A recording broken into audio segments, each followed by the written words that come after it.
One thing I really love, just absolutely adore, and think the world of is right before you're about to do a thing, like load up some streaming software or run a program or anything like that, you have to absolutely positively log everything back in for reasons. Just cuz I love that. I love feeling that urgency of, oh shit, I'm supposed to do something right away. And then having to remember a password that you haven't written down or thought of in, oh, I don't know, months.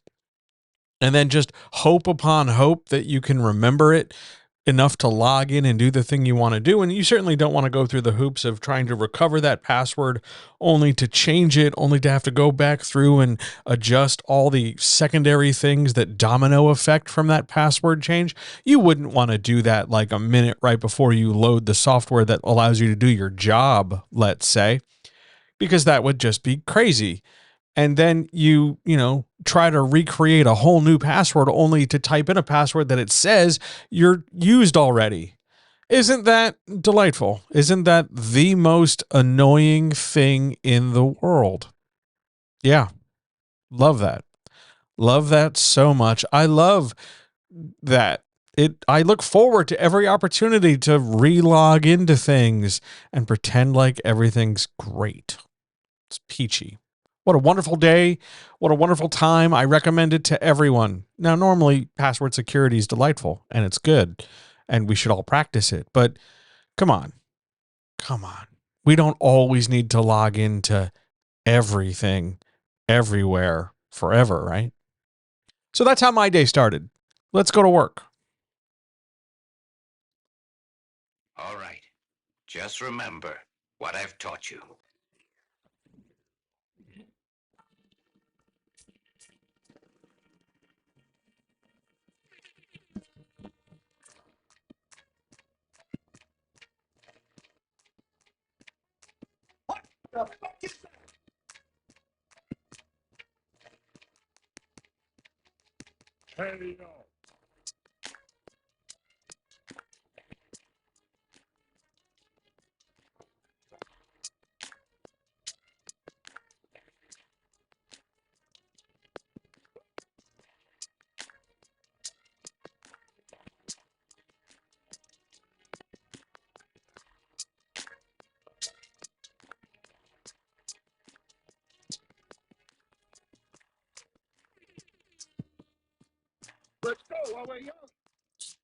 You want chat to suggest a new password?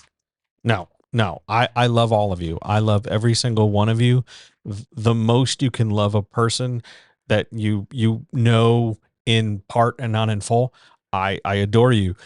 No, you cannot suggest a new password for me. I'm good. Thanks. Thanks. Lunatics, all of you. So, hi.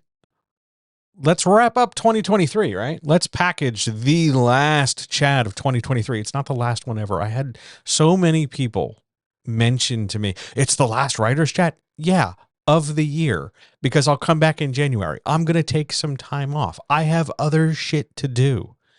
I'll be back in like 2 weeks. We'll be back, I think, literally the 2nd of January. Where's my calendar?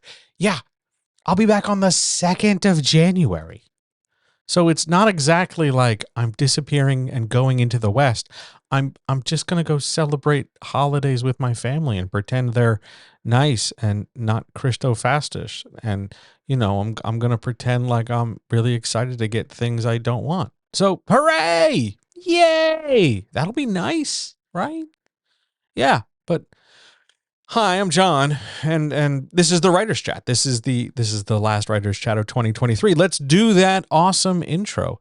Ladies and gentlemen, guys, gals, non-binary pals, friends, writers, makers, planners, plotters, revolutionaries, conga line enthusiasts, dancers, nap takers, nacho lovers, tea drinkers, power leftists. I just learned that was a thing.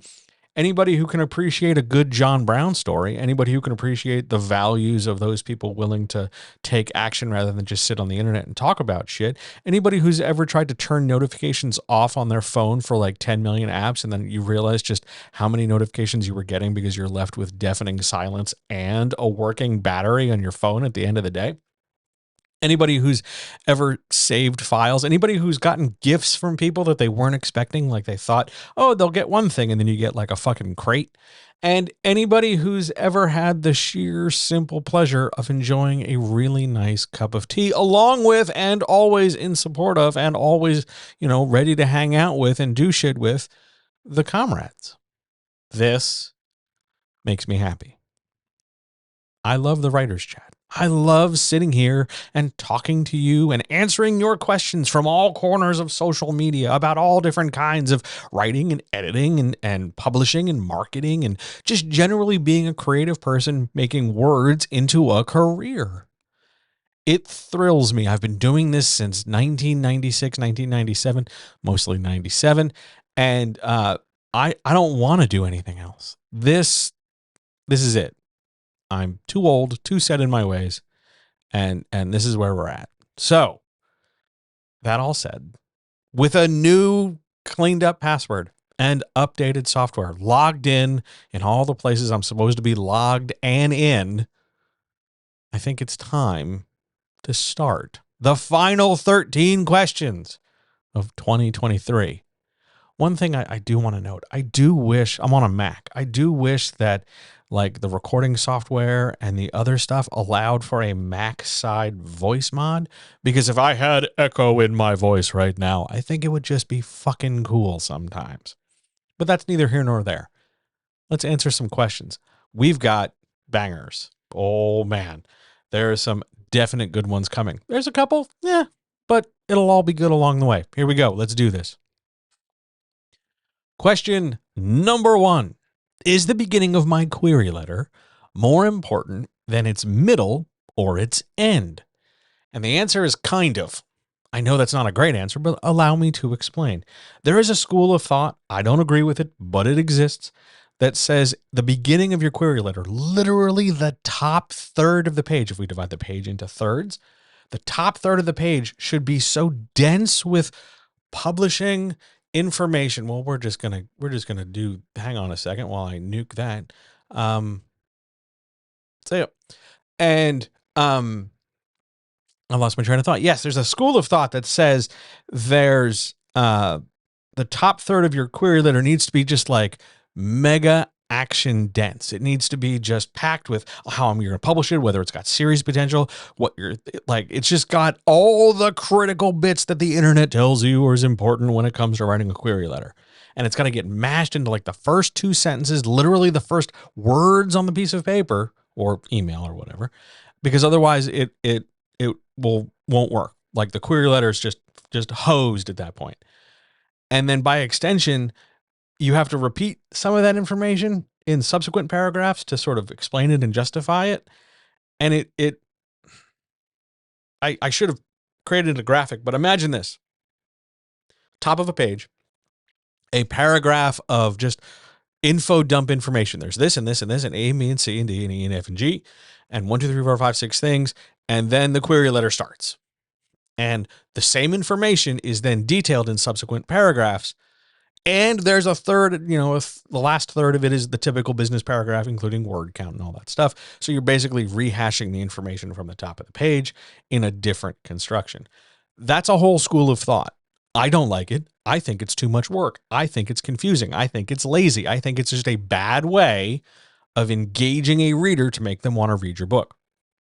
But it is that other philosophy of building a different shaped query letter that suggests to you the beginning is the most important thing. You gotta have all the info up front so people can just read it real quick in like under a minute and then make a whole decision about the fucking book you spent 4 years on. And then whatever else is whatever else. Because you got the paragraph right. You got the beginning right. So you're all set. No. Yes, it's important that the beginning of your query be well constructed so that it can lead to the middle, so that it can lead to the end, so that the total accumulation of each third, first, second, and third thirds is an effective query letter. But no one third is more important than the other thirds. It is just not. It's just not. People can argue that the final third is most important when we're talking about the business end of writing, because you're going to talk about genre and word count and theme and all that stuff. But that doesn't make it more important than the first 2/3 of the query, where you're talking about what the book is itself. All the thirds work together. Every part of the query works like an equilateral triangle. All three sides equal all three sides necessary in order to get the idea across. No one part should be carrying more weight than others. No one part should be necessarily highlighted. Like, you don't want to overdo one side and neglect the others. You need all three parts. The beginning is important, but not more so than the others. And that's how we're starting today. On we go to question 2. What's the wildest thing you've ever edited that actually went on to be successful? Okay, here's the thing.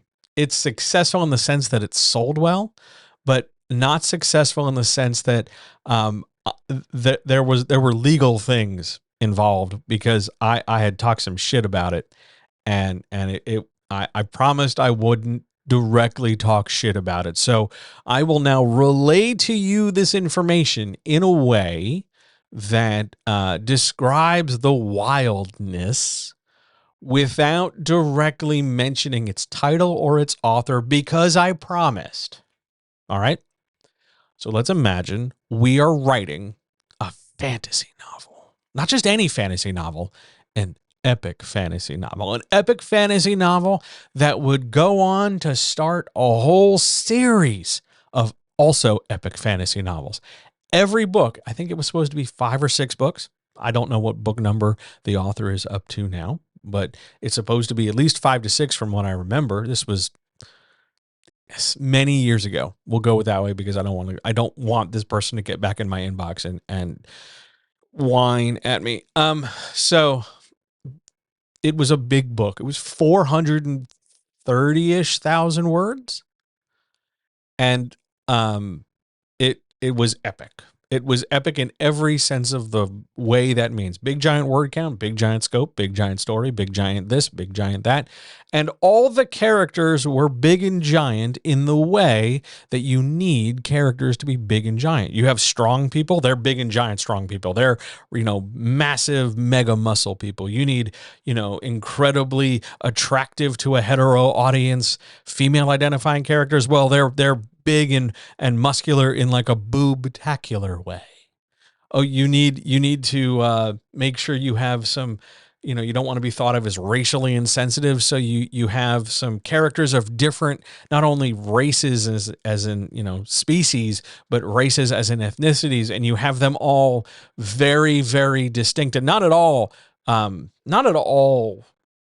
what's the word I want to use? Caricatures of the worst kinds of stereotypes possible. But that's not the worst part.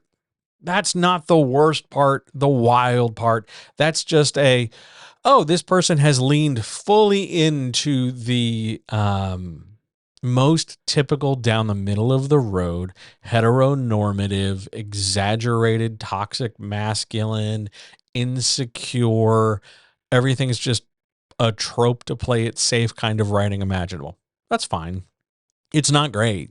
It needs to be stopped. It needs to be deconstructed. It needs to be, dealt with in some way, shape, or form. But not the wild part. Here comes the wild part. Characters, as they would go through their plots, you had multiple groups of people, whether they're identified as clans or families, I don't recall. But they had groups of people, and in order to connect and make treaties and make war and sort their shit out, because this group from this place warred with that group from that place, the reconciliation mechanic in the story, the way you sort your stuff out, was not, not only to fight in big giant battles and then like sue for peace and everybody gathers around a table in some kind of great hall and there's, fireplaces and goblets and all that shit. No, you go to these big battles and you have these big giant battle scenes with all these big giant battle stuff, siege engines, wizards with magic. Yeah, there was magic. Wizards with magic, different species of being, all this stuff. But your preferred method for intra-character conflict resolution were aggressively sexual assault sex scenes. generally heteronormative, and almost always initiated by a male identifying character. So, yeah, that's a choice. That's a thing, but that's not wild enough. We're not just going to have sexual assault character, run roughshod over every being possible. Oh no, we have to ratchet this up. We have to get genuinely wild. So we have a main character in the main primary family who has been cursed early in like the first act of the story. They have been cursed that at the moment of sexual heightened pleasure, the peak of orgasm, this character will undergo some kind of transformation. That is the nature of the curse.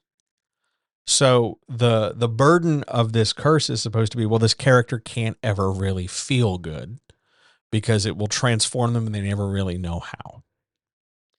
But the character gets caught up in the machinations of like 15 other characters and all these warring groups and all these battles. And of course, the preferred mechanic, the way the world is worked, is you have to go have sex with your enemy and violently assault them in order to like win the negotiation. And our character is, of course, the tension of the story. Our character has been chosen to go hump their enemy into submission, and the transformation strikes, and they become. I need a moment. They become a bird. They become a bird. Now you might be saying to yourself, John, that's not so bad. They like a hawk person, like in the comics or like in a role playing game. No.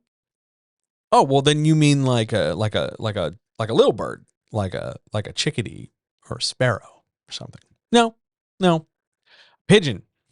They become a pigeon. Now, I'm gonna say a thing, and I don't know if Twitch is gonna get real mad at me, so I gotta dance a little bit around this. Imagine a sex crime with a pigeon. We'll just leave it like that.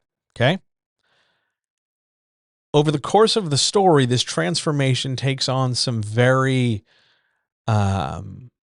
incredible Hulkish kind of vibes, because sometimes the pigeon is just a straight up pigeon. Sometimes it's a human sized pigeon.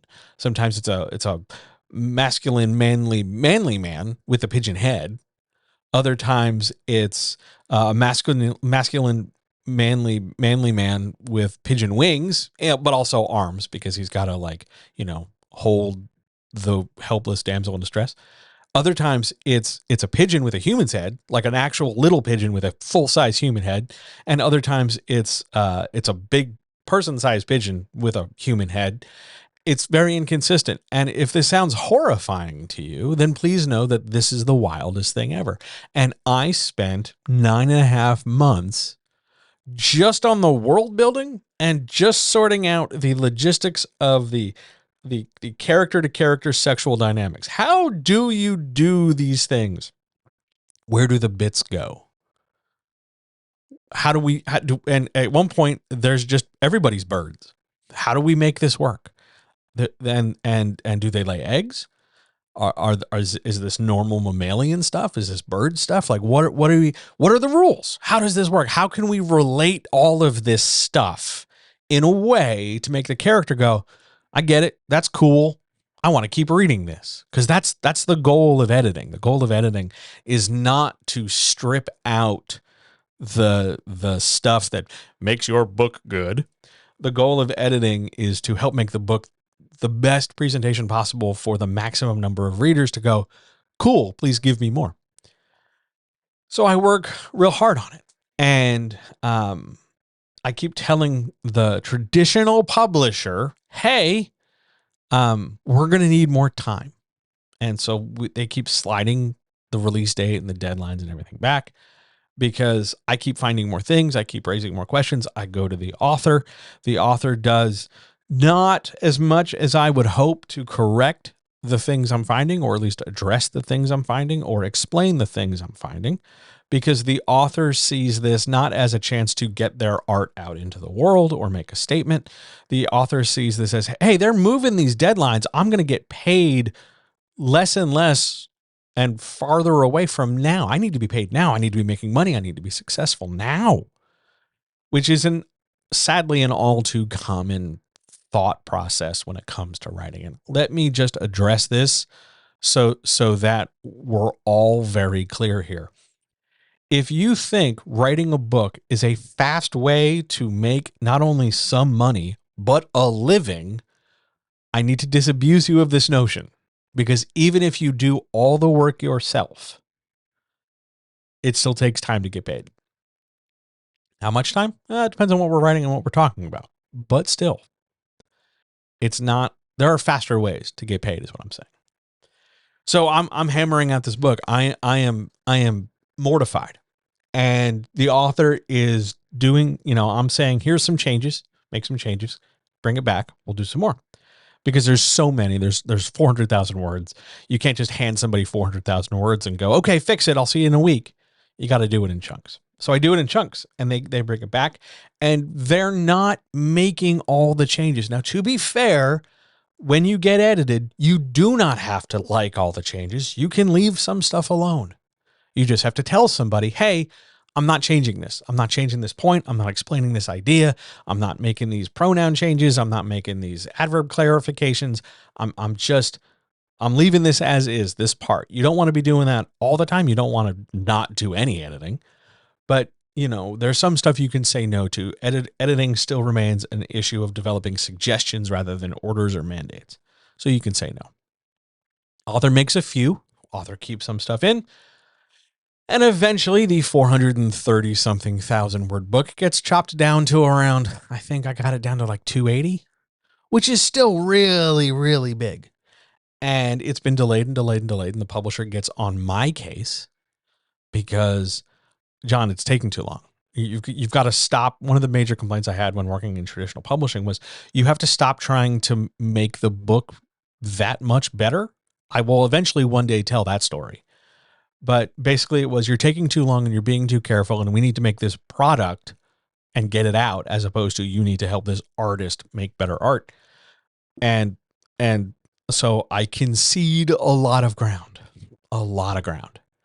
But I do the best I can with what I got. And the author gets very, very cranky with me that I keep finding things to explain, what does this mean? And why are we introducing characters 60 pages from the end of the book? And what's this going on? And why is there a dragon in this book when there's been no other dragons? And the author gets real mad, and the author says, I will continue in this publishing experience thinking I'm going to get fired. I prepare for this. But we all need to sign a new round of really unenforceable non-disclosure agreements. Now, I don't believe in NDAs. I think they're a trap. I think they are a waste of time and space, because I want to advocate for you as an author. I want to advocate for your book. I'm ready to stand up against anybody telling you that you can't probably do a thing unless it's really shitty. And if you tell me, and if you tie my hands and say, don't talk about my work, don't talk about my book, it's revealing a lot more fear and insecurity than it is eagerness and talent on your side, because you should be able to talk about your book. And if you're really worried that in the space you're in, your idea is going to be stolen, go to a new space. But out comes the paperwork, and I sign it, and I finish everything I can as best I can. I collect my paycheck from the publisher, and I move on. I go on to the other projects queued up for me from this publisher, from another publisher at the time.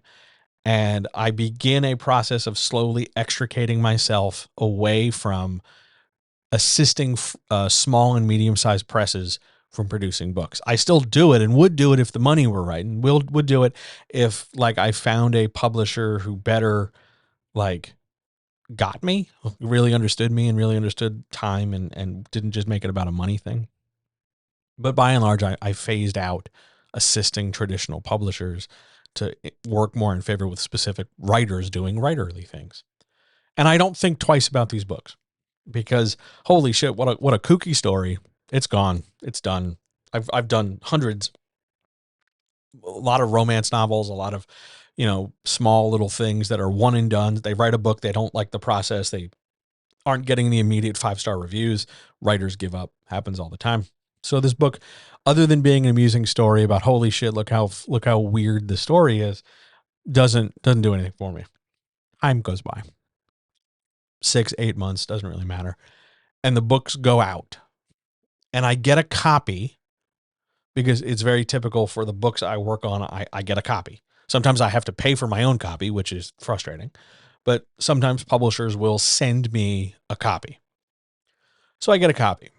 And I have a bookshelf. It's literally just off to my left side here from where I'm recording now, where I have whole shelves full of books clients have worked on. I like that. I've always enjoyed like seeing people's success. Not so much the part where I had a hand in it, go me, but it's more like, look, you made a thing, that's fucking rad. I start flipping through this book. Most of my changes aren't in there. Most of my notes are gone. Most of my suggestions to flip this, change this, try this, cut this, move this. No, I'm essentially reading a published version of a draft that I know I edited, but in its earlier stage when I was less critical, when it was more just like, here are some commas and there's some vague pronouns we need to clear up, and you can cut some of these dialogue tags. That's it. Book goes out.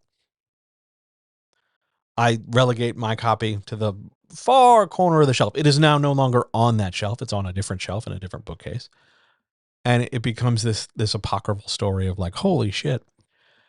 But I keep an eye because now this thing's a thing, and the author goes on to write book 2 and book 3, and it's selling.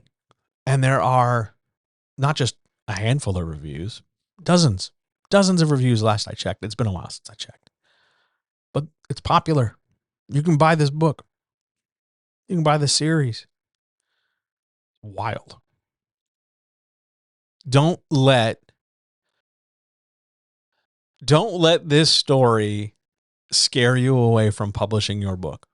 Don't let this story keep you from ever feeling like your work can't get out into the world.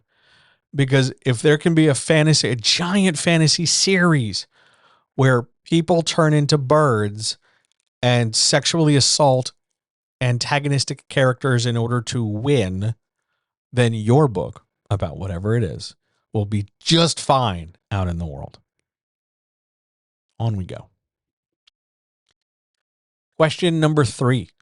Does shortening a scene automatically improve its pacing? This stems from the idea that the word revising is essentially the same thing as just cutting.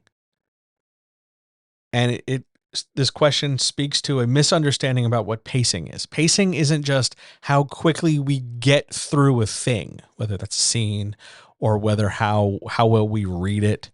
It's not about good pacing equals short. Pacing is the ability for the scene to play out in the speed and in the detail it's supposed to. Short things are not automatically better, just like long things aren't automatically worse. We want to get away from the extremes in those elements. When we shorten a scene, when we start cutting stuff out, one of the factors we need to consider is its pacing. If we're going to cut things out and pull and shorten it, pacing will change because there's fewer things happening in the scene, whatever it might be. The pacing, though, is not dictated by, small number of things better.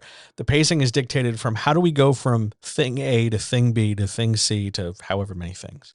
When we cut out, let's say C, and we just go to A to B and then we're done, does that leave this scene feeling incomplete? Is that scene left feeling like weird, like it's missing something critical?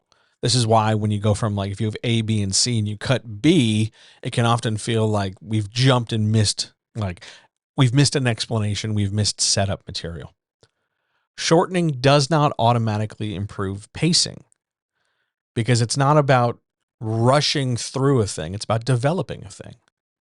And sometimes, yes, we can cut extraneous stuff off to make certain things in a scene stand out more or get more attention, sort of like trimming the hedges cleans up the frontward appearance of a house.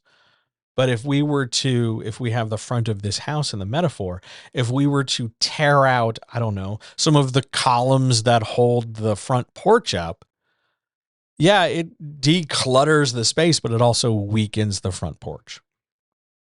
So shortening affects pacing, but not necessarily improves pacing. Pacing isn't just, let's go fast, go fast, go fast, go fast. Not like that at all.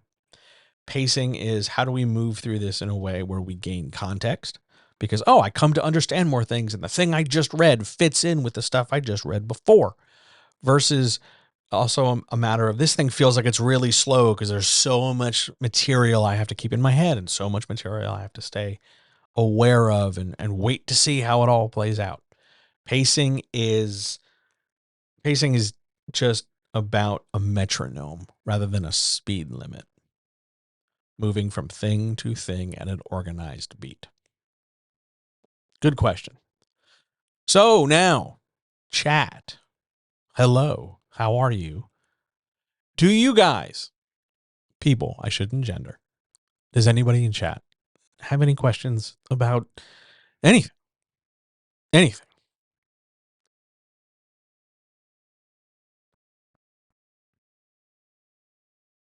Are you about to ask me what tea I'm having? Because I'm having a rather sizable glass of it. I am currently enjoying a delightful apricot jasmine tea that I made slightly stronger than I probably should have, but is very, very good. It was a gift. It's tasty. It sort of tastes like eating a fruit salad at a party in a very clean room. It's nice. I dig it. Questions, though, chat? About anything, including how much Googling I had to do to figure out how birds have sex. What tips do I have for dialogue? Okay, there's some. Here we go. Item number 1, biggest issue. Dialogue plays by its own different set of rules. You can break the rules of grammar in dialogue, because the most important thing about dialogue is that it has to sound like how people talk. It doesn't matter if we're writing fantasy characters or robots in science fiction or whatever. Dialogue is always going to have to sound like people. And that's because humans, we assume, are the ones reading it. And humans sound like humans when they talk. Dialogue has to sound like people. So you can always double check. You can always go back through and read your dialogue and say, is this what I would say? If I were this character, would I say this sentence in this moment this way? Would I say cannot if I could say can't? Would I have so many so's and ums? And do I really need to write all of them out? Or would it be okay if I just didn't say so 5 times and just wrote the sentence once? Make it sound like people. That's step number 1. Step number 2. Sizable and important, but not as critical as step number 1. Dialogue is a reaction. 99% of dialogue is prompted by something else. That something else could be a thing that happened in the scene, in a previous scene. It could be prompted by a decision somebody else makes. Okay, I'm choosing to reveal to you the secret truth because of stuff that happened in the story elsewhere. Or it's, I'm going to say this thing because it's going to piss you off and make you angry. Or because I love you and I want you to know how I feel. Dialogue is a reaction. And likewise, response dialogue. So if you say a thing because you chose to say a thing, let's say, let's use a good example, real clear example. If you were to tell me how you feel about me, that's because you made a choice to tell me how you feel. And that choice was made because there's a whole relationship there, time and history and conversations and interactions. And that has led you to this moment where you say, this is the moment I'm going to tell him how I feel. Cool. My reaction to that is not based on your decision, but it's based on the context I have for the question you're asking. So my reaction, my response is equally a reaction. You tell me this thing, and I'm not immediately sitting down and going, why are they asking me that?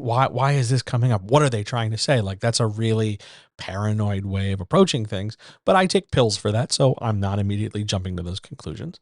I will instead say, oh, they're bringing this up. Okay. How would I react and respond? How do I feel? Most times, dialogue comes as a reaction, and it's going to involve more feeling than fact right away. It might get some facts. Like if you ask me a question, hey, do you have any tips for dialogue? I'm going to give you facts because you're asking me a fact question. You're asking me an interrogatory to discover new information.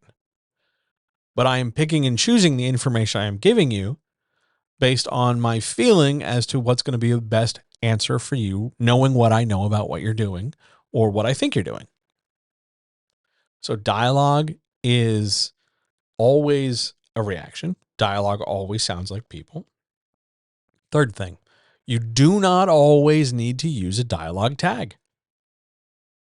If you have very clearly defined who's in a scene, and it's very clear who's talking in what order, especially if only one character is talking, you do not always need to use a dialogue tag. Other tip for dialogue. Most people, most humans, barring exceptions like, hey, I'm streaming right now, or I'm recording a podcast, or I've got a specific reason to talk at length. Most people don't talk as much as they do in books. And one of the ways you can make dialogue feel more natural, feel more authentic, is fewer words and more description about body language and response and movement and non-talking stuff.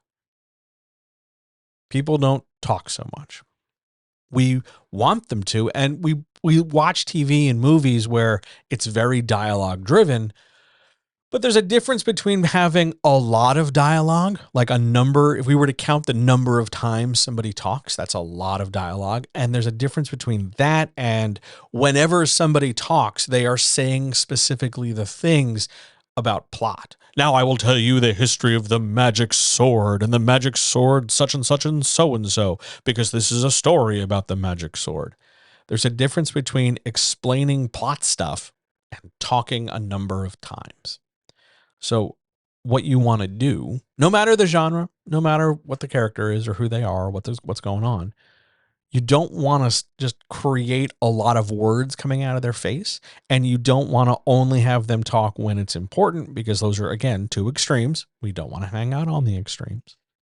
What we want to do instead is make sure it sounds like people, that there is something motivating their talking. Why are they talking? Why are they not being silent? Why are they not just, flipping somebody the bird and calling it a day?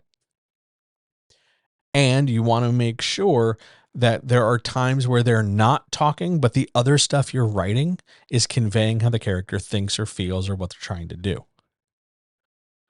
If, for instance, you and I are outlining a scene where the character is nervous for whatever reason, most people aren't going to sit and go, hi, I'm a character and I am nervous right now, because that's weird.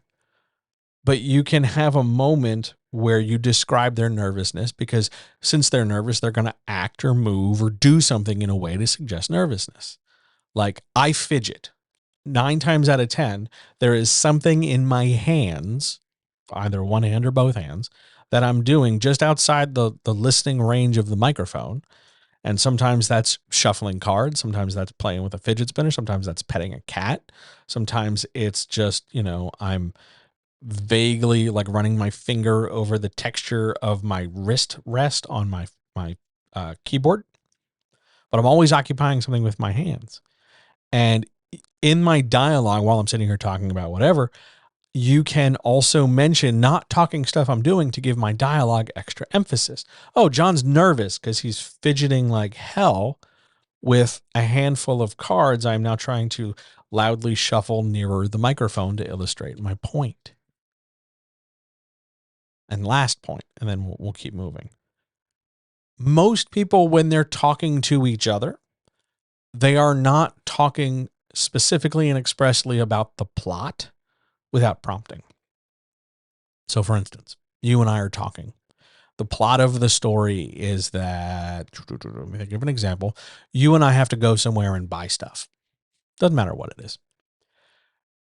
We know we have to do that. We have plans to do that. But when I talk to you, just in the course of talking to you, because we're hanging out, I am probably not going to always start with or say things like, hey, you know, when we get in the car and then I turn the key on and then I press the gas pedal and shift us out and then I roll the car backwards out of the driveway and then I get on the road and I turn the wheel and then I turn the wheel and then I press the gas pedal. I'm not going to recount to you the things that need to do. I don't always talk plot. Again, dialogue is a reaction. Dialogue is motivated by choice. So I'm going to talk to you about other stuff. Hey, how are you doing? How was your nap? Have you eaten today? Did you take your pills? Have you thought about, doing something nice for yourself? How about that fucking weather? Did you see the sporting event on the television? Like, people don't only talk plot. And what happens too often, way too often, is that writers think that the best way to make sure the reader knows that the plot is a big deal and it's important is to have the characters talk about it all the time. People don't. People just don't. You get into an argument with somebody, you have the argument. You don't have the topic of the argument come up. You have the argument. If you get into an argument with a parent about some thing you're doing that they don't like, you're not always going to only talk about the thing you did and the thing they don't like. You're going to just talk about how they're controlling you or how they're shitty or how they don't understand, which is about the thing, but you're never going to really always and only say the words that is the thing that has a problem. Dialogue sounds like people. Dialogue breaks rules for grammar. Dialogue is a choice and a reaction. Those rules, those ideas are always going to help you. Let me throw one more in and then we'll move on. Dialogue creates utility, not movement. That's a little technical. I'm going to explain it. So, utility in a story is opportunity. I can do this. I can do that. I can do this. I have utility. I have the ability to do stuff. I could go in a lot of different directions. Movement is one thing causing another thing. I pick up a glass, I drink. Because I have tilted the glass to my mouth, cause and effect I can drink. That's movement. Things have progressed forward in time and forward in action. Dialogue doesn't do that. Why? Because when we talk about writing, when we are writing about talking and we are talking about the talking we're doing, we want to focus the reader on the words that happen within the quotation marks. And that means we are not looking at the things outside the quotation marks, like exposition. Me saying to you, hey, I'm really enjoying this chat. I really love answering questions. Eats up time, but it does not take me to the next question. Only me taking my finger and pressing the key to change the thing you see on screen is going to move us to the next question. Dialogue creates opportunity because then I can talk about this and then I can do that and then I can bring this up and then I can say this. It creates utility, but not movement. Keep those things in mind. Ask if you have more questions. That one was great. On we go. And I realize it's been 45 minutes and I've done 3 questions. So statistically, this is going to be like a 4-hour thing. It'll be okay. Just roll with me on this. It's the last one of the year. We're going to have a good time. Question number 4. Are some themes more important than others because of a book's genre? This comes from the idea that your genre, whatever it is, has certain themes that have to be represented. All sports stories need to be sports underdog stories. All Westerns need to be unrequited love stories. All fantasy need to be, chosen one prophecies, which is not true, not accurate, not even close to accurate. Genre does not determine theme. You can have whatever theme you want in whatever genre of story you want. Theme is chosen based on what the author wants to express. Theme is the point the reader wants to talk about in a way that gets the reader to understand, oh, this is how we can relate to each other. This is our expression of collective humanity. We do that through themes. We build bridges to each other based on the themes we talk about. Here's a theme about exploring loneliness. It connects with me because I often feel lonely. Do you feel lonely? Then we're going to connect because of this book and use this book and this story as a medium to do so. What makes some themes more important than others in a book is that not all books contain all themes, because otherwise those books would be huge and slow and ponderous, and you could, attack a fascist with one, although you should frequently attack fascists. The point is, you can't have every theme in every book. Some themes are going to be more important because they're in the story. And that just means they're going to be, if you have a story about found family and believing in yourself, you probably don't have a theme of, workplace redemption. You could, but it's just not important in the story. It doesn't matter. So it's not a theme. It's not something you're developing. So it is less important because it doesn't exist in the story. And another way of saying that is, if you're writing a romance novel, chances are you're not going to have a legal thriller there. Or if you do, it's going to be very much less important than the romance. Genre does not dictate theme. Authors developing the story and how they do so develops and figures out theme. Genre is just a label. It's an identifier. It's a way to create categories for stuff. It's like hashtags and tags on social media. Good question. On we go. Question 5. What is the tension formula for antagonist development? Okay, so way back in the day, there was a really nerdy white guy who, wanted to make sure that as a white guy, he was heard and understood and everybody liked him and he was thought to be smart. White guy shit. And he was working in sort of academic, creative storytelling theory at a time when science, and particularly in the US, rocketry and space were becoming very popular because we got to stop those damn commies from satellites and communism. So we need to use a lot of math and use a lot of we got to show our big brains are better than their big brains. So what was happening in a lot of spaces was that a lot of theory that had been previously very abstract and thinky was suddenly turned into math. We could turn these things into numbers. We could make formulas for stuff. And everything became a formula for like a good decade or so. The effect this had was profound because it started making stories that felt very much the same. They followed the same format, the same recipe over and over and over again. Yeah, sure, some stuff got swapped around. All of a sudden, we're fighting in a swamp. We're fighting in the Arctic. We're underwater. But at the end of the day, it's still just the same sort of, science fiction story or whatever. These formulas still hang out. We don't talk about them in terms of formula. The formula part has been shuffled off. Like I learned them in school. But for the most part, the idea behind the formula hangs out as really bad advice on the internet because the history is gone, but the idea clings on there like a barnacle on a boat. So here is the tension formula itself, and then I'm going to put it into English for you because you don't need a formula to do this. But here we go.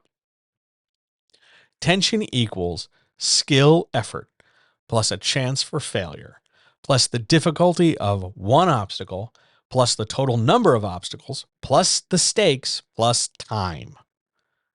That's a thing. That's a big mouthful of dumb shit that's way too clunky, way too cumbersome, does not matter. And if you try applying that to your work, you're going to have to suddenly introduce 10 million things to try and solve it. And you just don't need to. There's no point. We can cut a lot of that shit out by just understanding what we're talking about here. So tension is how hard it is to do something, plus how likely it is for you to fail, plus how urgently you need to do a thing. So for instance, there's a bomb, the clock is ticking, you're not very good at bomb disposal. That's tension. It's going to be real hard for you to do a thing because you don't have a lot of experience, and it's really important that you do it, and there's a good chance you'll fail. That's tension. You can figure out tension in terms of urgency, how big a deal it is, the amount of time it takes to do something, and how easy or hard it is for a character to do the thing.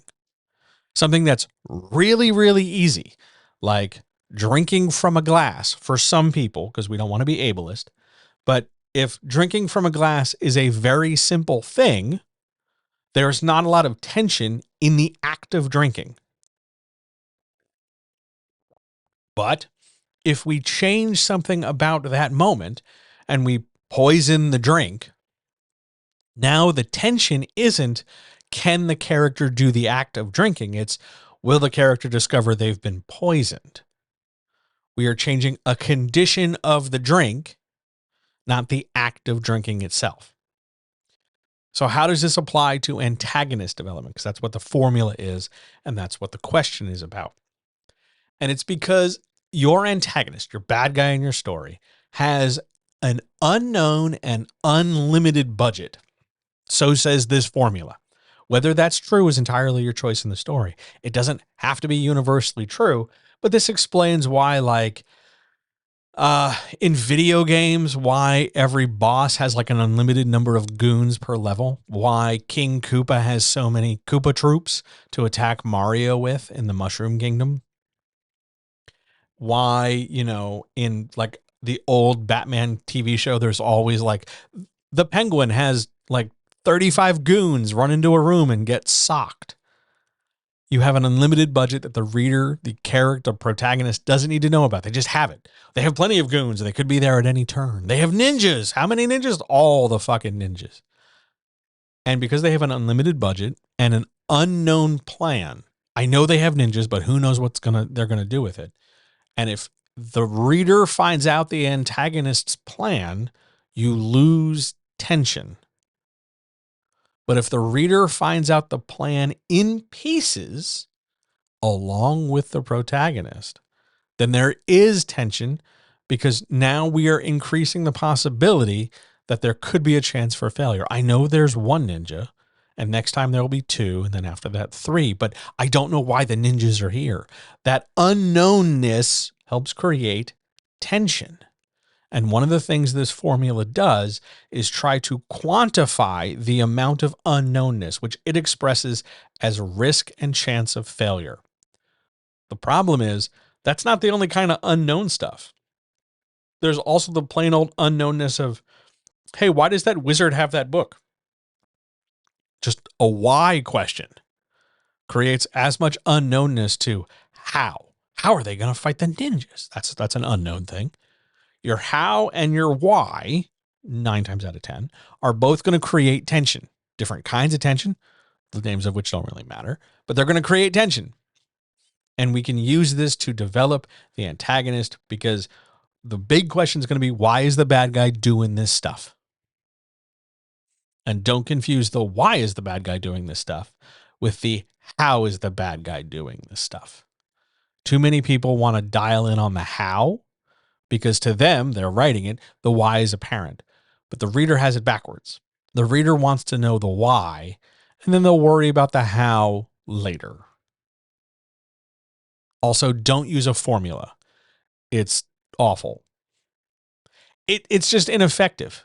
It's like saying we can turn every painting we can mathematically demonstrate why the ceiling of the Sistine Chapel, why sunflowers, why a day at the park, why um, execution execution at dawn, why Washington crossing the Delaware are mathematically good paintings. And that's art, and you can't math art. Math can be art. We can look at the beauty of an equation or somebody's hard work and go, the ideal geometric configuration. But you can't apply math backwards to art and then find a demonstrable way to just recreate it. It doesn't work that way. It takes some of the humanity out of it. On we go. Question 6. What is a walkaway thought?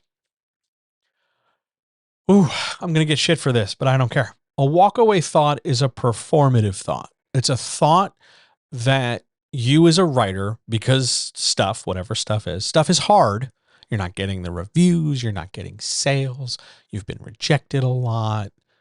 It's just hard to find time to write. Your life is a mess, that you should just give up writing.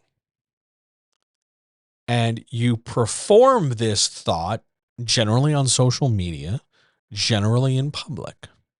Not because you are certain that you're going to walk away, but because you are doing it so that someone else can turn around and go, hey, don't quit. Grab those bootstraps and start pulling yourself up.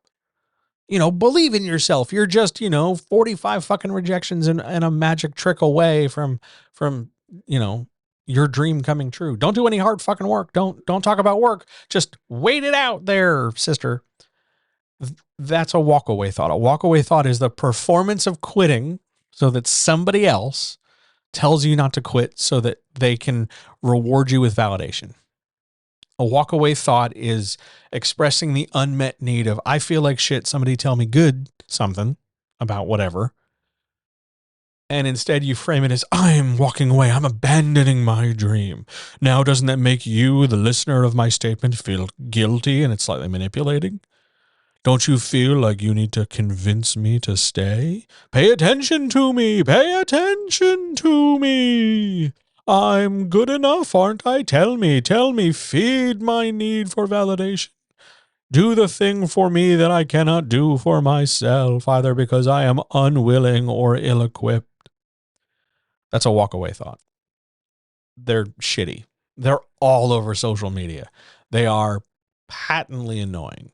They are evidence of two things. One, a lack of a constructive support network, because people who have good support, who have the ability to ask questions, the ability to ask help, who exist in a climate where positivity is the norm rather than a rarity, they don't have walkaway thoughts because they know they can go somewhere for help. They know they can go somewhere for support. They know they can go somewhere where they are accepted as is. Second thing, it's also evidence of profound insecurity without evidence. They don't have any outside of them external validation. I'm a bad person because I've got rejection letters rather than acceptance letters. I'm a bad person because other people have more reviews or more sales. And there's no correlation other than what we imagine between somebody else's effort and somebody else's stuff and our position. Them selling well, their 5-star ratings do not mean that we over here, who aren't them, are bad people. I'm not a bad person because you have a cake. You're not a bad person because I have a cup of tea. A walkaway thought is a performance. It's a performance that masks a problem that they should be talking about instead. I'm not feeling supported. I feel alone right now. I need some encouragement. I need some validation. Those are more important questions. Those are more important things. They're more vulnerable. They're more truthful. Dressing it up as I'm going to quit the writing community is a waste of everyone's fucking time, Doris. Don't do it. That's a walkaway thought. Friends, countrymen, humans, chat enthusiasts. Have we any more questions about anything?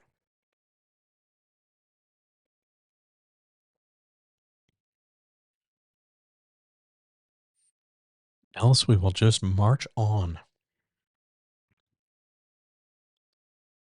I told you there are going to be some good questions today.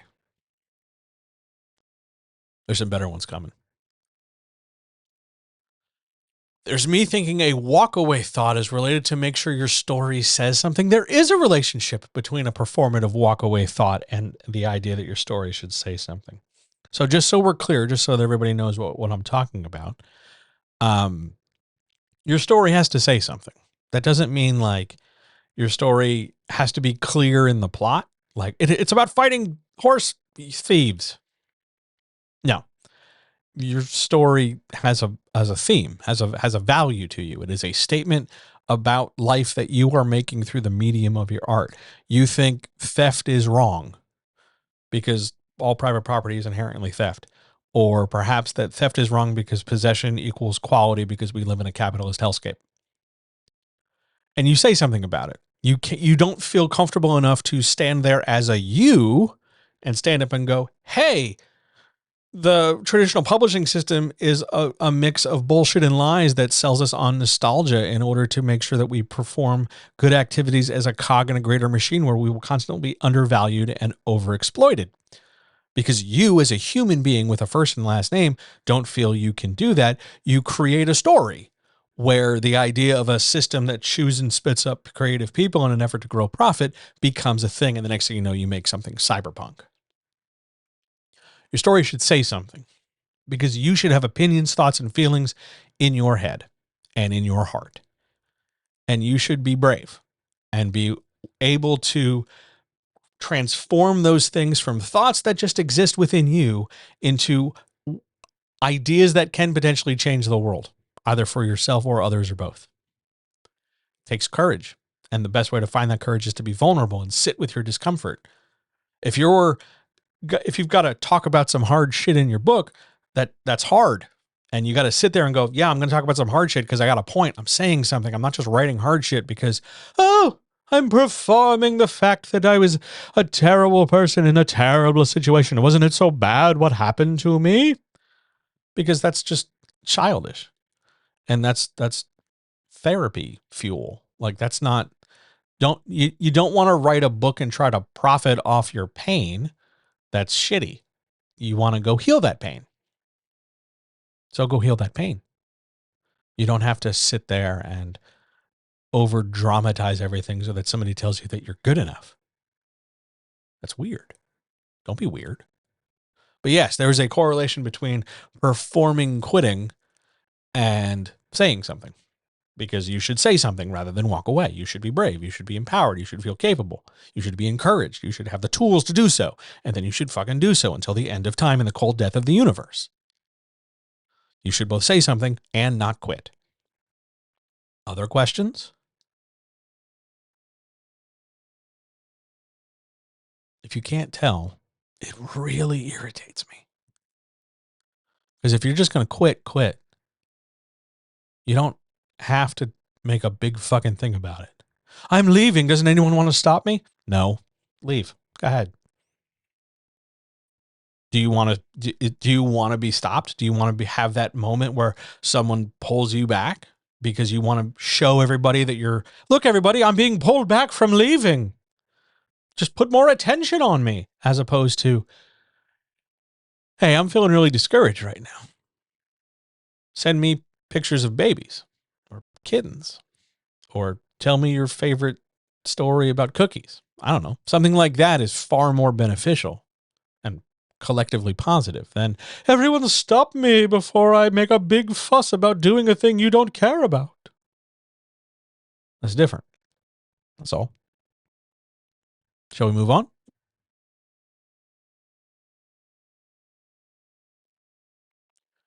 Question 7. What's the difference between a cozy mystery plot and a traditional mystery plot? There are two things that generally separate cozies from traditionals in mystery. This is also true for cozies and traditionals in other genres, cozy romance, cozy western. You don't really get cozy horror, cozy sci-fi, and cozy fantasy.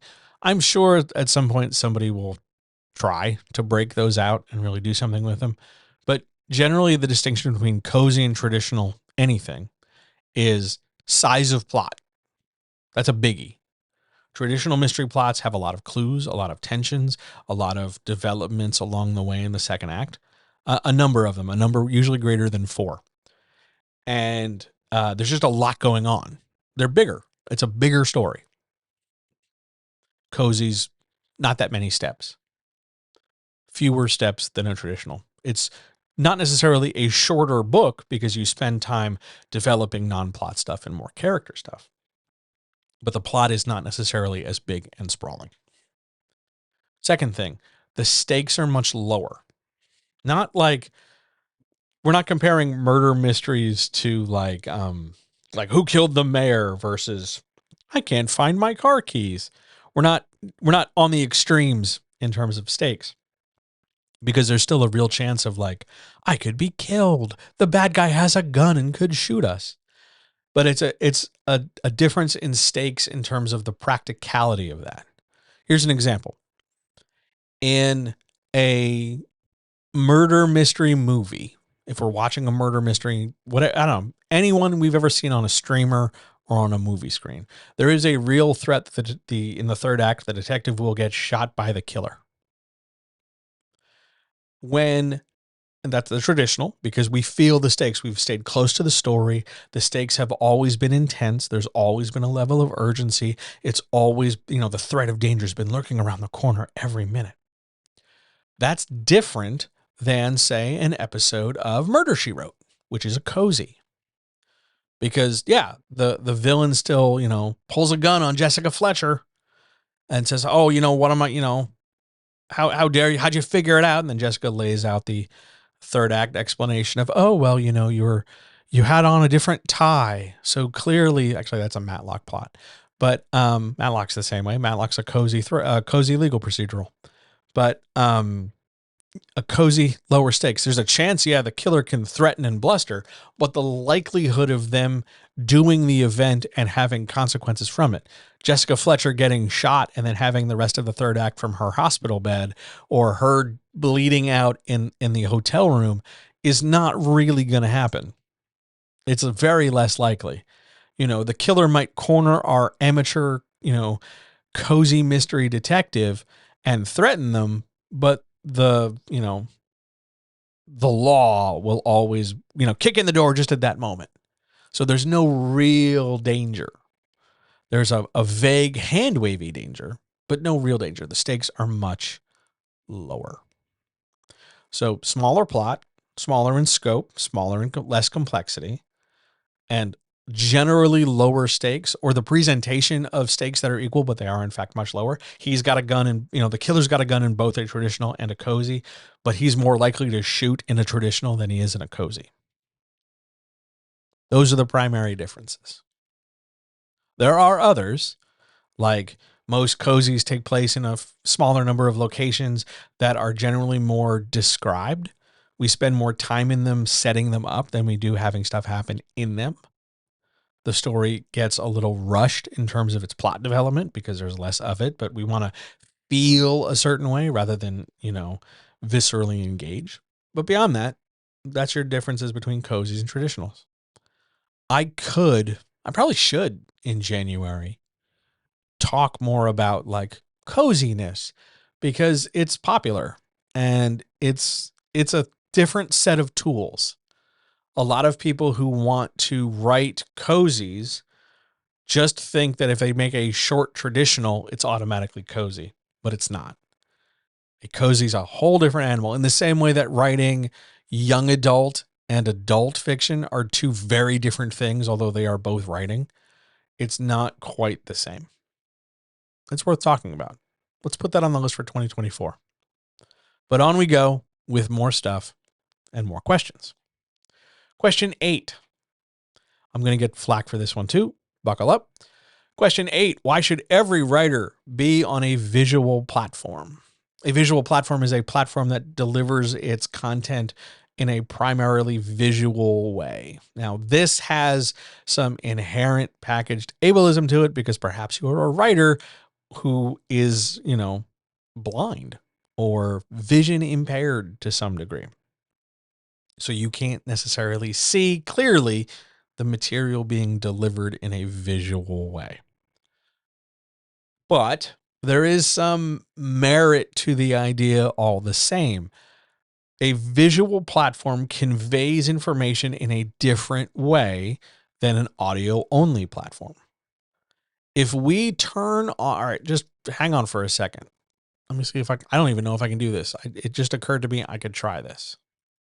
Here is a blank screen. There's no visual information, right?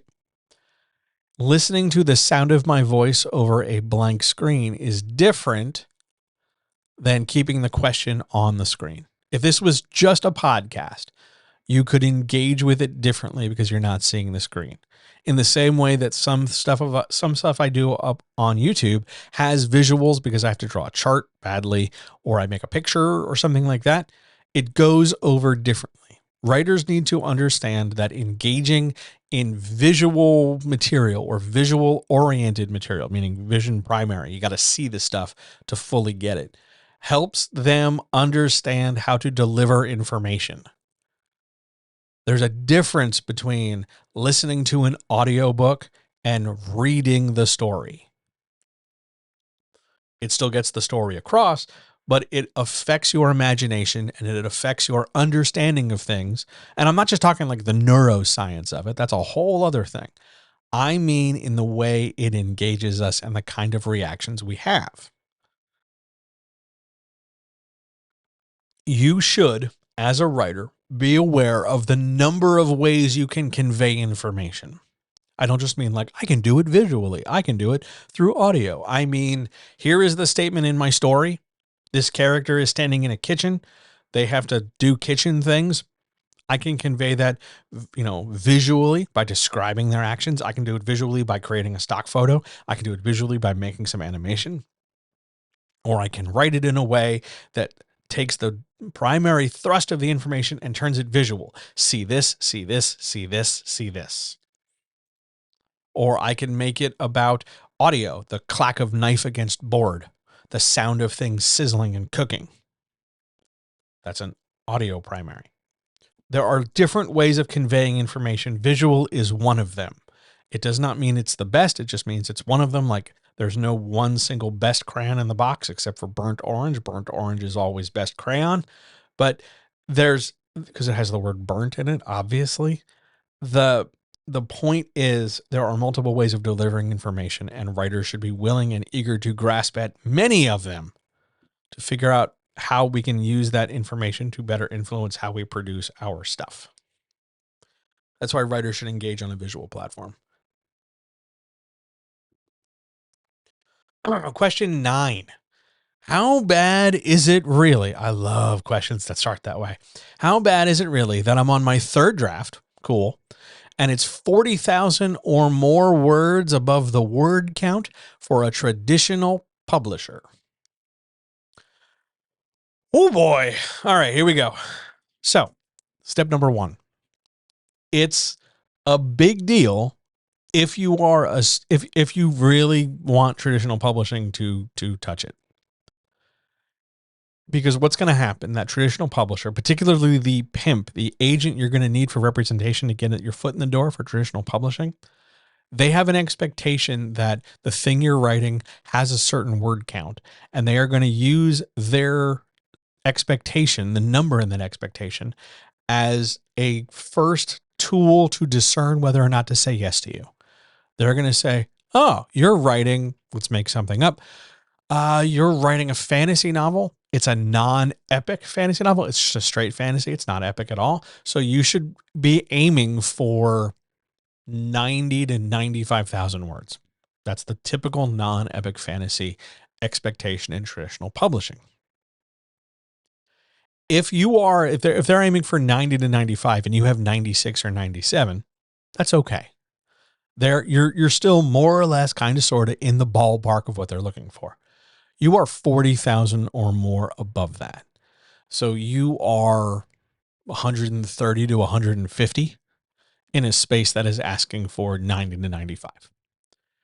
And calling it epic does not suddenly buy you grace. Oh, it's epic. It's just bigger. Epic doesn't only mean bigger in word count. Epic means like larger story structure, more moving parts, bigger stuff, not just longer length. So they're going to use that number, your word count, against you. We want 90 to 95. Part of submitting to traditional publishing is understanding that you can follow rules. You are breaking their rule, and we can't say yes to that. The other thing they're going to do is take a look at your word count. Let's say it's 150,000, and they want 90 to 95. They're going to look at that and go, this person doesn't know how to write. Now, it doesn't matter if you actually can write well. They don't give a fuck about that. Let's be very, very super clear. They don't care. They're going to see, we want 90 to 95. You have 150. You must not be a good enough writer to hit 90 to 95. That's a big deal to them. They're not basing it on how well you have crafted the paragraph on page 8. They're not basing it on, the subtext. Nope, they don't give a fuck about that. They're looking purely at number first. And they will assume, you are so far away from the number we're aiming for. The farther away you get, the worse you must be. And they will condescend to you. They will talk down to you. They will just flat out reject you. They will interact with you in a number of distancing ways to get you away because they don't like you. They don't know shit about you. They don't know shit about your story. They don't really care. They're just making an assumption. Beyond that, they're going to take this idea that you don't know how to write, and that's going to persist when you come back around. You try again, let's say you change your query, and maybe you hatch it out 10,000 words, which is a lot for people.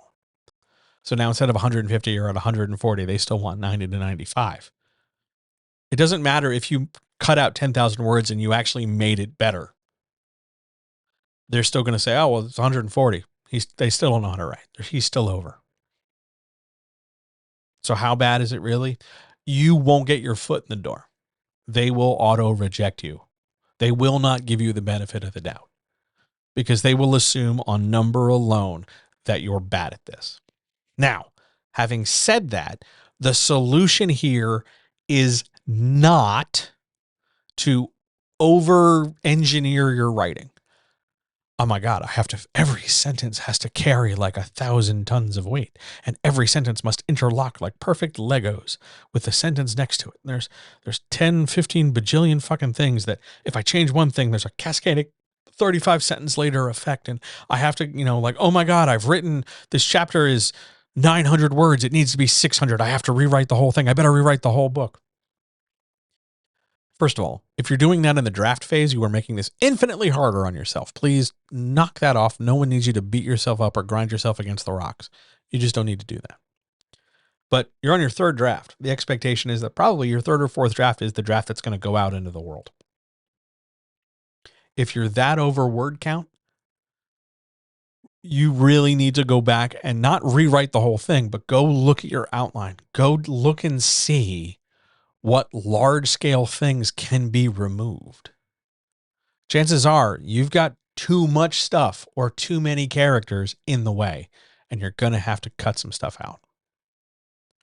Big if, you want to comply with the expectations and setup for the traditional publisher you're seeking. You could self-publish that thing pretty much as is. Still get it edited and cleaned up and stuff, but like word count matters slightly less.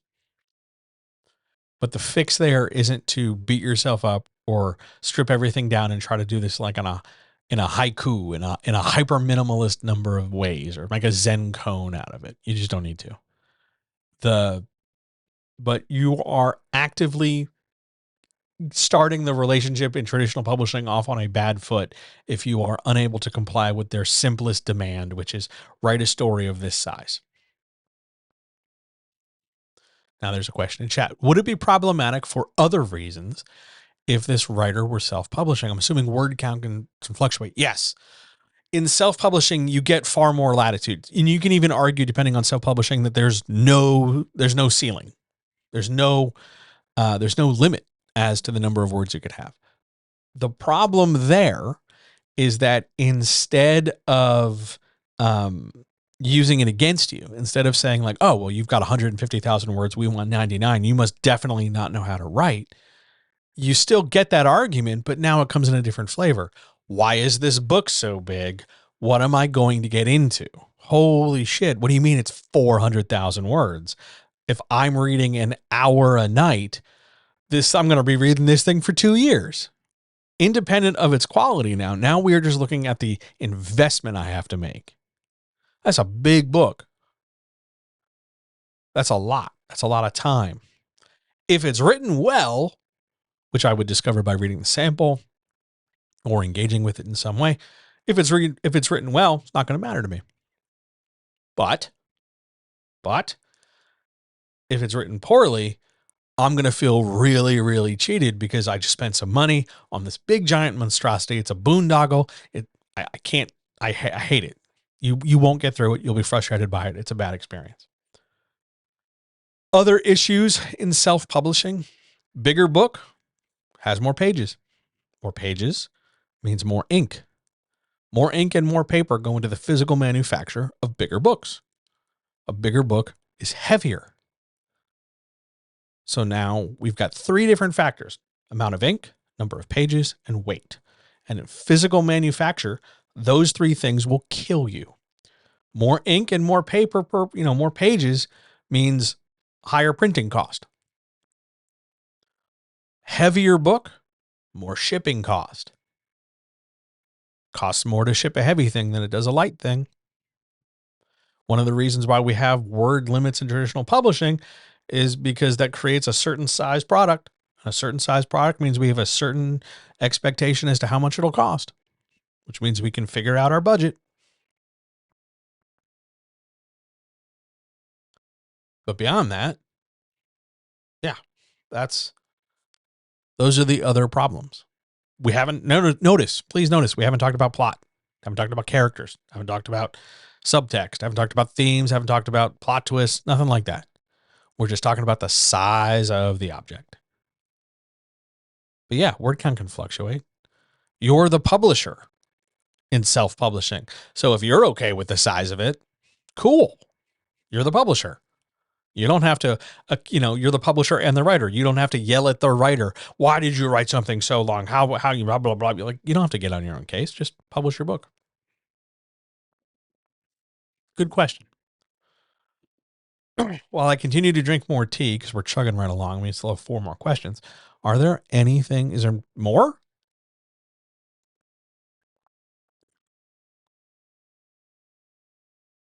Shall we keep going?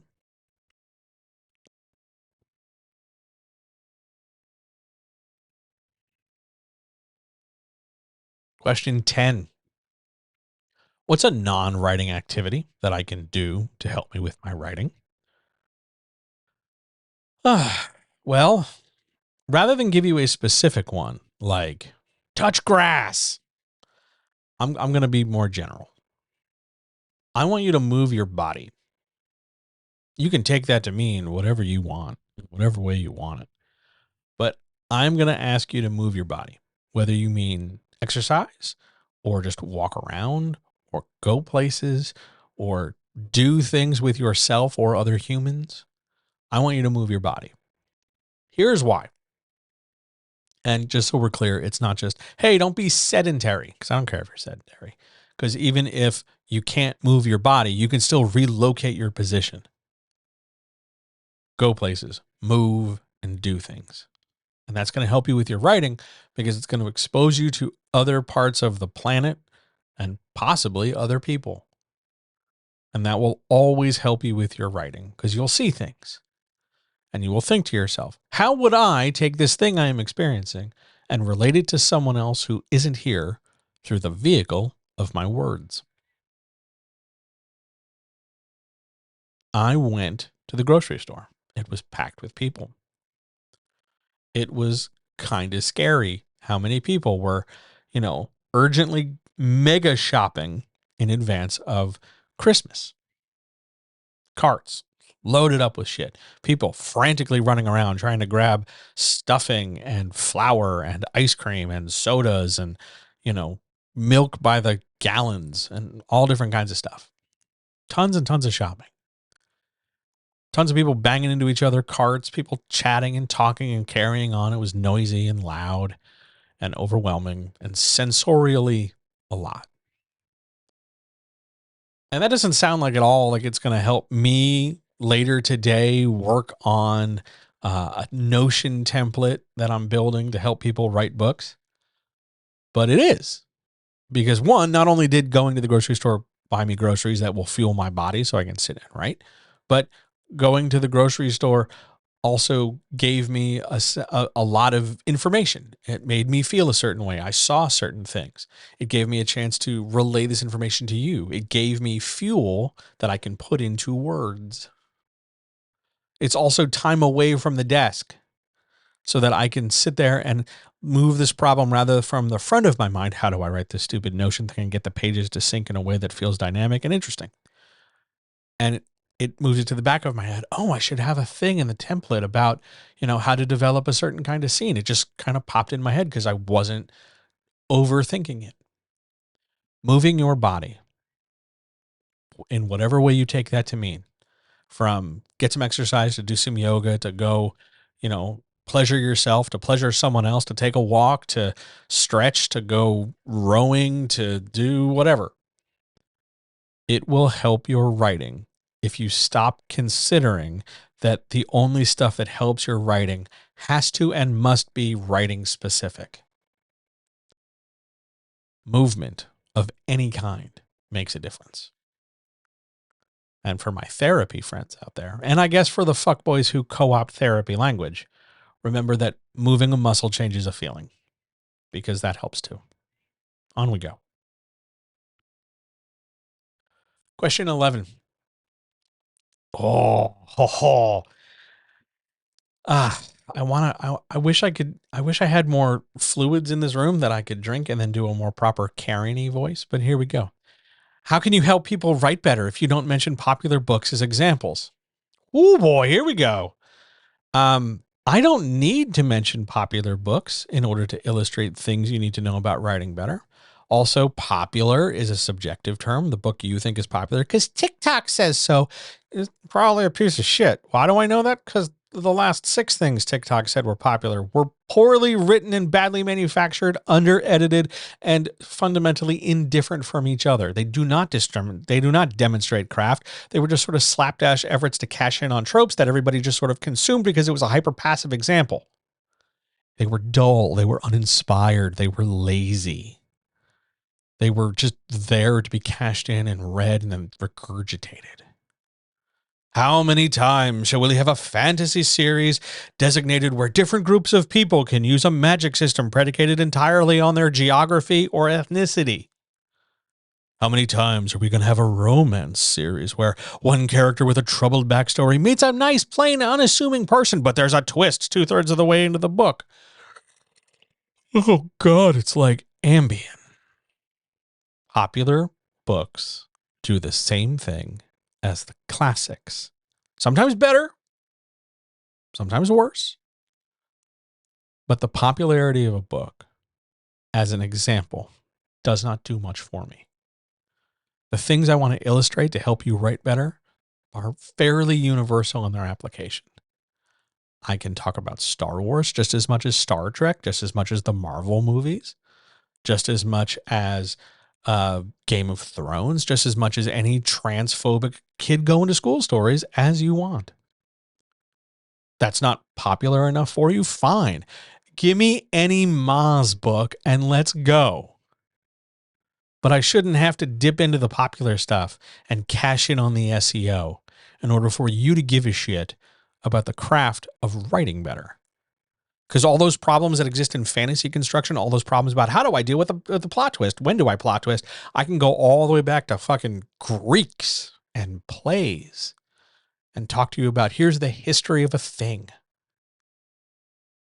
Or we can go, how do I build character drama in my YA romance? Here's this dude named Shakespeare. How do I build tension between a man and a monster? Here's Melville. How do I set this up?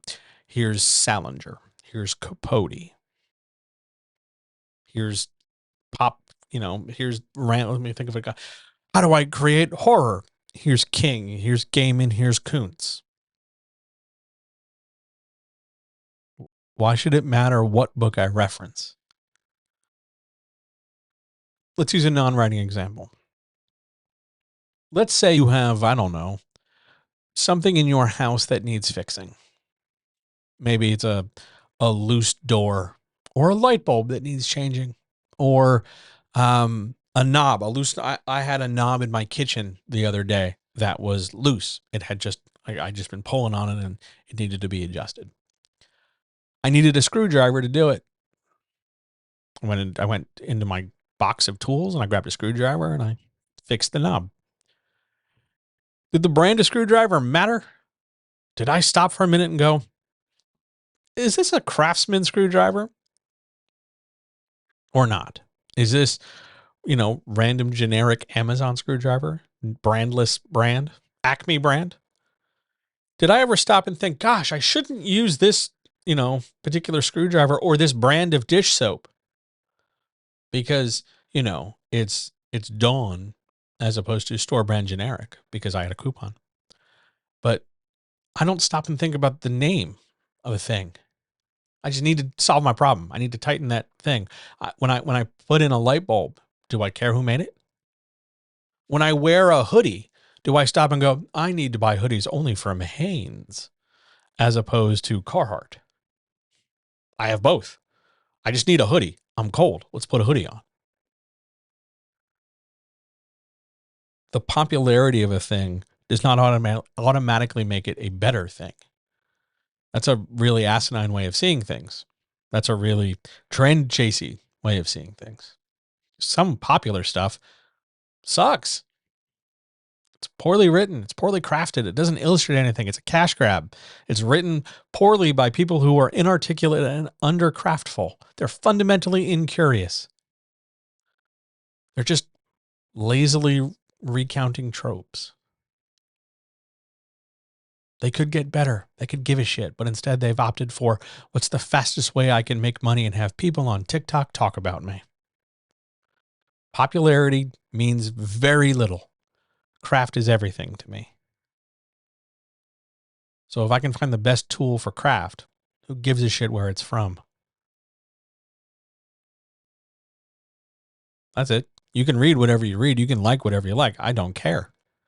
Chances are, if you start naming things, I haven't read them. Why? I don't like them. But I don't need to like them to know, oh, that's a really good example of strong dialogue in an anticlimax scene. Fine. It's okay. Explain it to me. Not the end of the world. Popularity does not always mean best teaching tool. Question 12. Would you ever make another role-playing game? For those that don't know, I've made a role-playing game. I kickstarted it. I raised a fair amount of money. I used that money. I, at times, did not use that money as effectively as I could. I could have solved all my problems, but I didn't. I should have. I regret that. It sucks. To this point where it has now been many years, I am still shipping physical copies of that book when I can afford it. I have them right there, literally behind me right now. There's a box of envelopes and a box of books. And when I get money, I put those books in envelopes and I take them to the post office. It is expensive. It is a lot. I can either have groceries or I can send books out. And I am grateful for everybody who has been patient in me sending out books. I will continue to do this. I only have I think 400 or so left, which sounds like a lot, and it is a lot, but it's nowhere like it was before. I've cut down substantially. But shipping and money on that end is the worst part of the role-playing game experience because I'm just one guy. And the Kickstarter that I used was entirely there to pay other people and ship the book. The paycheck I took for my book was smaller than the paychecks I made in coaching that same week. Because at the time, was fundamentally uncomfortable paying myself for my labor. If you ask me to do it now, Man, totally different story. But would I ever make another role-playing game? Yes. In a heartbeat, I would. I love the act of creating a thing, and I love the act of writing an instructional. It makes me happy. What I wouldn't do is physical manufacture. No print run, certainly no shipping. It would be all digital. It would go without layout or whatever layout I couldn't do myself on Canva or Affinity or whatever program I'm going to use. But I do it myself. Not because I don't trust other people. I love other people. Other people are way better at this shit than I am. I'd get another editor. I'd get I'd get a layout person. Absolutely. And I'd pay them. But there would be no print run. There would be no dozens of boxes driven up to my garage. There would be no, let's spend hundreds of dollars on packing tape. Nothing. But I'd make another one. Why not? I love that stuff. If you want to buy my current book, which would allow me then to have more money to ship more books to people who have already bought books, you can head over to Drive Through RPG, which sounds exactly like it is. It's a Drive Through RPG, and search for Noir World, Noir space World, WORLD. All you need is, a few players, some note cards, and 2 6-sided dice. And you can you can make a movie between you and all your friends. I'd do it again in a heartbeat. Just not physically. Digital all day. And now we reach the last question of 2023. Question 13. What did 2023 teach you? If you were to ask me this question, let's say 3 chats ago, back when we were having tech issues, remember that shitty day? 2023 taught me, up until the last month or so, that consistency matters. Showing up, doing the thing, learning from your mistakes along the way is the best way to get better. That's what I would have told you, because it's true. It's absolutely true. You want to get better at a thing, you keep doing it, you find out what you're doing wrong, you make corrections, you keep trying. Straightforward, simple, straightforward, no problem. And then the last couple of weeks happened. I can't begin to fundamentally, you know what? I'm going to tell you a story. We're going to run a little long today. I'm going to tell you a story. For a very long time, for a number of reasons, personal, professional, and otherwise, I've always thought that I was never good enough, that everybody else doing what I do has to be better than me. They've got different education. They sound smarter. They don't talk about wrestling and Star Wars and comic books and basketball and video games. They talk about, various French people and philosophers and cultured things.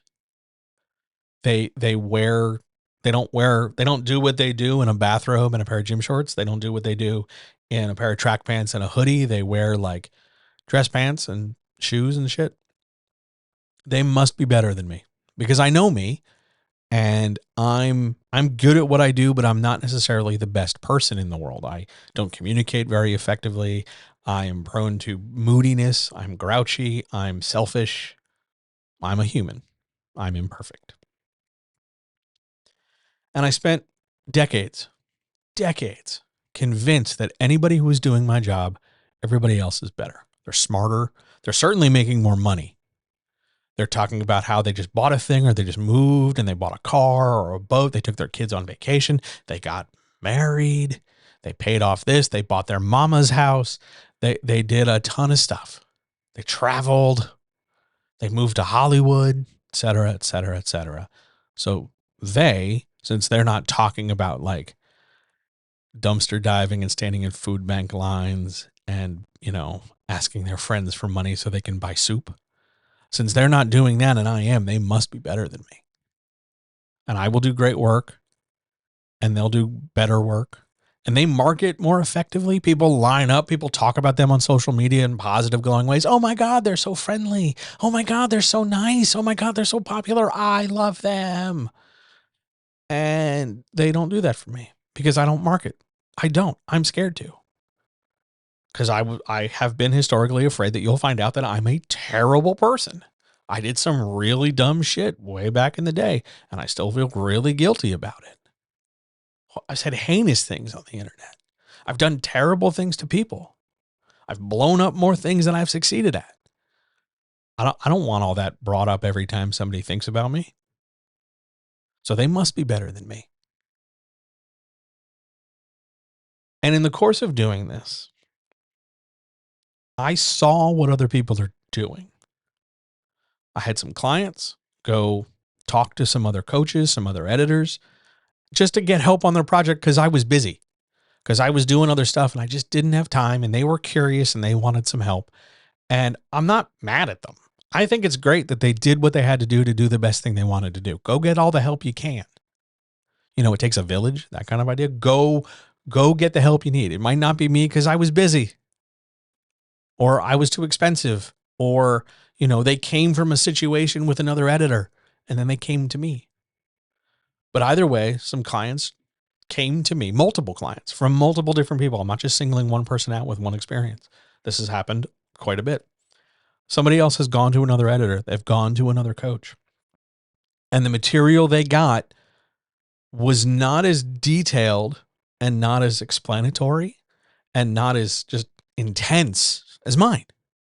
Sure, they highlighted commas. Sure, they talked about semicolons and maybe a vague pronoun here or there. And maybe they asked a question like, hey, this scene isn't as, this part of the scene isn't as clear as some other parts. But they don't have like lengthy comments. They're not talking about craft in theory. Hey, fun story. So, this thing in the story is an example of such and such and so and so. And really, if you want to fix this, you want to change this and do this, and you could go this way. And here's 5 options. Like, I love talking to people about what they can do to get where they want to go. I love that. I like rolling up my sleeves and getting my hands dirty and helping you build the best story you can. I help you write better. But I assumed that these other people, who I just assumed were better than me, were doing at least that and then some. I honestly thought there were some people in my field who, in addition to making comments and writing notes and highlighting errors in manuscripts, they were making like supplemental videos for clients using QR codes, doing all kinds of very technical stuff. When in reality, they were doing less than I was. Like a lot less, to a lot less degree. And in going through some of these comments, they're vague. They don't explain things. They're more about highlighting the problem. Here's a problem, here's a problem, here's a problem, rather than here's a problem and here's why it's a problem and here's what you can do about it. They're skipping the solution part. They're skipping the teachable moment part. They're just talking about the problems. Anybody can do that. I could find a reasonable, monkey and train them to just circle commas on a page. That's not special. And what has happened in the last couple of weeks is that I've really wrestled with myself, because these people, I thought, for the last 3.5, nearly 3 decades or so, have been like absolutely better than me. And they're not. I'm sure they're nice people. I'm sure that part's accurate. But I do more than they do. They're supposed to be better than me. They should be doing circles around me. They're certainly doing financial circles around me. So I figured their work must be better. And it wasn't so much about knocking them off their little pedestals. It was about wondering why I let myself not have a pedestal. And that's been a really hard thing for me. I'm still struggling with it right now as I relay this to you. Because I always thought I was somebody who was never going to be as good as somebody else. Never. Doesn't matter what we're talking about. I always assumed at best I'm coming in 3rd place. There'd be you, any task. There'd be you and somebody else, and then maybe if I'm lucky, me.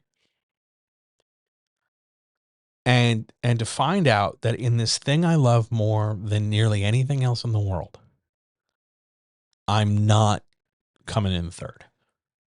And they're not better than me. And in a lot of ways, at a lot of times, I'm doing better than they are. I'm just not marketing myself well enough or chatting enough over vapid shit. Like, to find out that that's the major difference between me and them, and it's not about the caliber of my work, and it's not about, I'm just not a good enough person, has been so transformative in the last 3 weeks for me, because now instead of getting to work and feeling like I have to compete against these people to demonstrate that I at least belong to be near their shadow and be an also ran. Oh, by the way, there's also John. John's an option. Now it's a matter of I don't have to waste the time and energy occupying my brain with being less good than those other people. I can let that go as best I can. And I can instead spend that brain space on, here's what I'm going to do. Let's just focus on this. Let's assume I'm the only person at the center of a Venn diagram that's doing all the things. There are some editors and coaches who are doing just the editing service. They're working on the book and highlighting errors. There are some coaches who are doing just some writer services. Here's scheduling. Here's believing in yourself. And there's me who does all those things for everybody all the time. I mean, yeah, you can go a la carte and just ask me, hey, make me a thing, do this, let's do that. Or you could just go for coaching where you're going to get all those things. If I'm the only one doing that, to the only degree that I'm the one doing it at my level, who cares if it's about being good enough or not?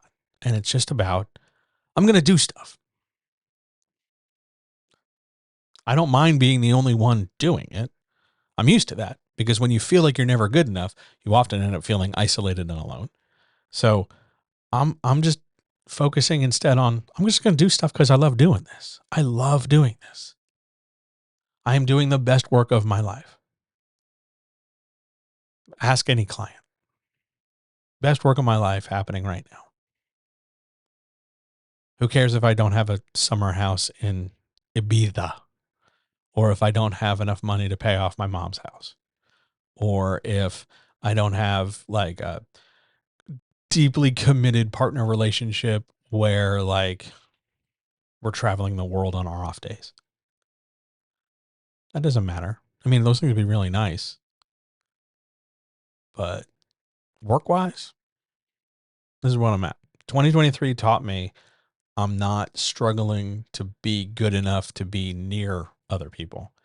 2023 taught me I'm doing really well, and I'm doing more things in more ways than other people. And that's good. And it's okay to be good. And it's okay to be not bad and not the underdog. That's what it taught me. So I'm going into 2024, not trying to be like, oh, I'm better than those 5 other coaches and editors. It's not a matter of they're not even in my rearview mirror. They're just not a thing I'm going to think about so much anymore. I just don't need to. Not because they're worse than me. I don't care. I don't need to spend my time trying to be like them. I'm going to spend my time doing what I love to do, helping people do what they want to do, because that makes me happy. That's what 23 taught me. Took long enough. It's like the last 3 weeks of the year, but come on. The important thing is that you learn the lesson, not when you learn the lesson, right? Are there any other questions from anybody here? I told you there were going to be some good questions today.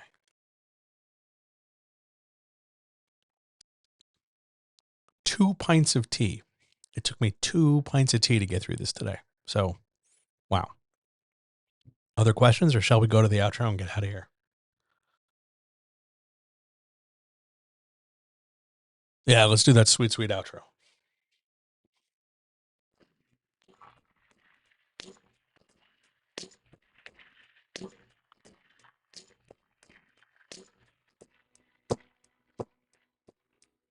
Thank you.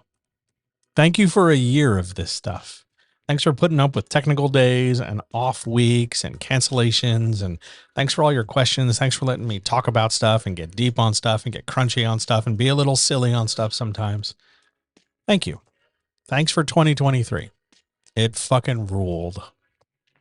There were some great parts. There were some shitty parts, but I'm really glad you and I were here for all the parts.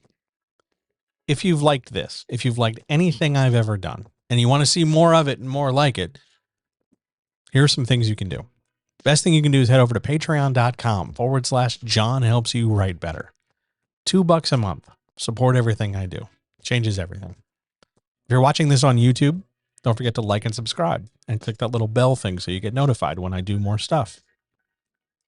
If you want help, whether that's just daily John in your ears, you can search for John Helps You Write Better wherever there are podcasts. If you want help specifically with your book, you want help being a writer, you want to help finish that chapter, you want to help start your book or finish your book, head over to johnhelpsyourwritebetter.com. Let's talk about how we can work together. All power to all people. I believe in you. I love you. You matter. Your story matters. You're the only one in this world who can tell your story. You got to be brave. You got to be vulnerable. But you can most certainly do it. I know you can, and I'm happy to help. Have a great holiday if holidays are your thing. And if holidays aren't your thing, please take care of yourself. Drink some water. Wash your hands. Feel good. Know that I remember you. Know that I'm thinking about you, that I love you, and you are always, always good enough. So I will see you right back here in your eyes and in your ears for January 2nd for the next Writer's Chat, along with a whole pile of other stuff that same first week in January. Shit's about to go wild for the start of 2024. So until then, I love you. I'll talk to you soon. See you.